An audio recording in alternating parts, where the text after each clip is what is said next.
vamos a hacer una medición con el adaptador de pico y el osciloscopio para comparar. Estamos midiendo la bobina de alimentación, ¿sí? El CDI se alimenta por la bobina de alimentación del estator, que es el cable negro con rojo, y tenemos conectado osciloscopio y adaptador de pico. Vamos al osciloscopio. Esto es positivo y negativo de batería siempre. Positivo de lo que es del osciloscopio y del adaptador de pico o del multímetro al cable de bobina. Bueno, y acá estamos con el adaptador de pico. Siempre que ponemos la escala de voltaje en DC, corriente continua, voltaje continuo, y bueno, y ahí tenemos el valor que nos dice acá pico a pico del canal B, en este caso el osciloscopio, nos está diciendo el mismo valor aproximado que el multímetro, fíjense. Y acá está la forma de onda de esa bobina de alimentación del CDI, cómo está trabajando. Así que muy buena herramienta, sencilla para usar y efectiva. Bueno, y ahora vamos a hacer una pruebita más. Estamos midiendo el primario de bobina, ¿sí?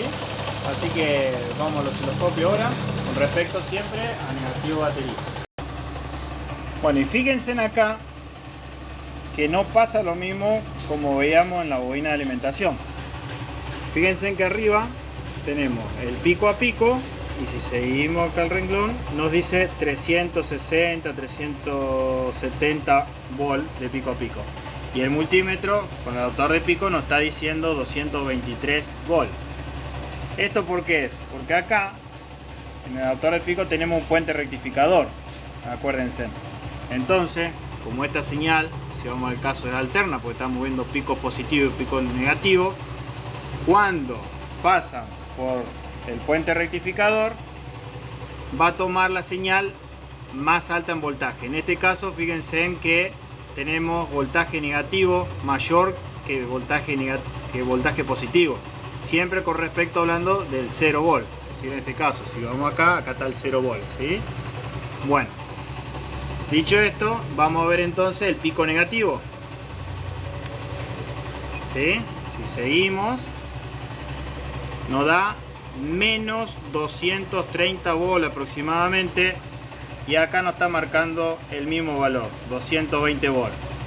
Pero fíjense en que está en positivo, no está en negativo. Eso es porque está pasando por puente rectificador y bueno, nos está convirtiendo en positivo, pero el valor del voltaje es el mismo, fíjense, ¿sí? Entonces no nos podíamos guiar por el pico a pico en este caso, por la forma de onda. Por eso es muy importante verlo con el osciloscopio. Pero vale aclarar que el adaptador de pico cumple la misma función en medición, así que es muy práctico para que lo tengan en cuenta.